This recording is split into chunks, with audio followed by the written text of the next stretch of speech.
អណ្ដូងនាំសំណាងបងប្អូនទាំងអស់គ្នាបងប្អូនណាខ្លះដែលដឹងអំពីរឿងរ៉ាវអណ្ដូងនាំសំណាងនេះបាទអណ្ដូងនេះដែរនៅពេលដែលយើងដាក់ក្រដាស់លុយបាទមានចំនួន100រៀលរហូតដល់10000រៀលបាទ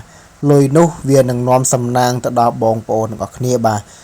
ប្រជាពលរដ្ឋខ្មែរជាច្រើនដែលទៅលេងនៅភ្នំសន្ទុកបាទគាត់តែងតែបាទយកលុយបាទ100រៀល200រៀល300រៀលបាទដាក់ចូលទៅក្នុងអណ្ដូងនេះដើម្បីសុំសេចក្តីសុខក៏ដូចជាសុំលាភសំជ័យនាំសំណាងទៅដល់គេផងដែរបងប្អូនអរគ្នាបាទនេះគឺជាបាទការនិយាយតគ្នាអំពីអ្នកនៅទីនោះផងដែរបាទអញ្ចឹងបងប្អូនដែលទៅលេងភ្នំសន្ទុកបាទគាត់នឹងដឹងហើយថាអណ្ដូងនេះគឺជាអណ្ដូងនាំសំណាងនៅពេលដែលយើងដាក់លុយទៅហើយបាទគឺយើងសុំអ្វីនឹងបានដោយបំណងប្រាថ្នាផងដែរបងប្អូនទាំងអស់គ្នាបាទអញ្ចឹងបងប្អូនទៅលេងភ្នំសន្ទុកបងប្អូនកុំភ្លេចបាទចូលដាក់លុយនៅក្នុងអណ្ដូងនាំសំណាងនេះផងដើម្បីបាទស្ពងក៏ដូចជាបាទសុំសេចក្តីសុខនិងរកស៊ីមានបានកើតការវាគុំត្រជាក់ត្រជុំផងបាទនៅក្នុងនោះផងដែរបើយោងទៅតាមចាស់ដែលគាត់ស្នាក់នៅភ្នំសន្ទុកនេះគាត់បាននិយាយថា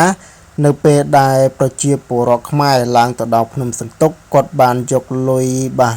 មានចំនួនតាមតិចតាមច្រើនដាក់ទៅក្នុងអណ្ដូងនេះហើយគាត់សុំពងប្រាថ្នាអ្វីតែងតែបានដោយបំណងប្រាថ្នាផងដែរបងប្អូនទាំងអស់គ្នាបាទចឹងអណ្ដូងនេះពិតជាស័ក្តិសិទ្ធិក៏ដូចជាបាទមានប្រវត្តិជាយូរលង់ណាស់មកហើយនៅពេលដែលបងប្អូនបាទយកលុយក៏ដូចជាមាសប្រាក់កែវកងដាក់ចូលទៅក្នុងអណ្ដូងនេះបាទកាន់តែច្រើនបងប្អូនពងប្រាថ្នាអ្វីនឹងកាន់តែសម្រេចបាទទៅតាមបំណងប្រាថ្នារបស់បងប្អូនផងដែរបាទចឹងអណ្ដូងនេះដែរគឺជាអណ្ដូងបុរាណដែលគឺជាអណ្ដូងស័ក្តិសិទ្ធិដែលប្រជាពលរដ្ឋខ្មែរបាទជឿតគ្នាតាំងពីបុរាណកាលមកបាទចឹងភ្ញៀវទេសចរបាទគាត់មកគាត់ដាក់ពងឲ្យបងប្អូនអរគ្នាបាទ100ក្តី200ក្តីបាទគាត់តែងតែដាក់ចូលដើម្បីពងបាទដើម្បីសុំសេចក្តីសុខក៏ដូចជាពងដើម្បីសុំរកស៊ីមានបានកើតការវាគុំត្រជាក់ត្រជុំបាទ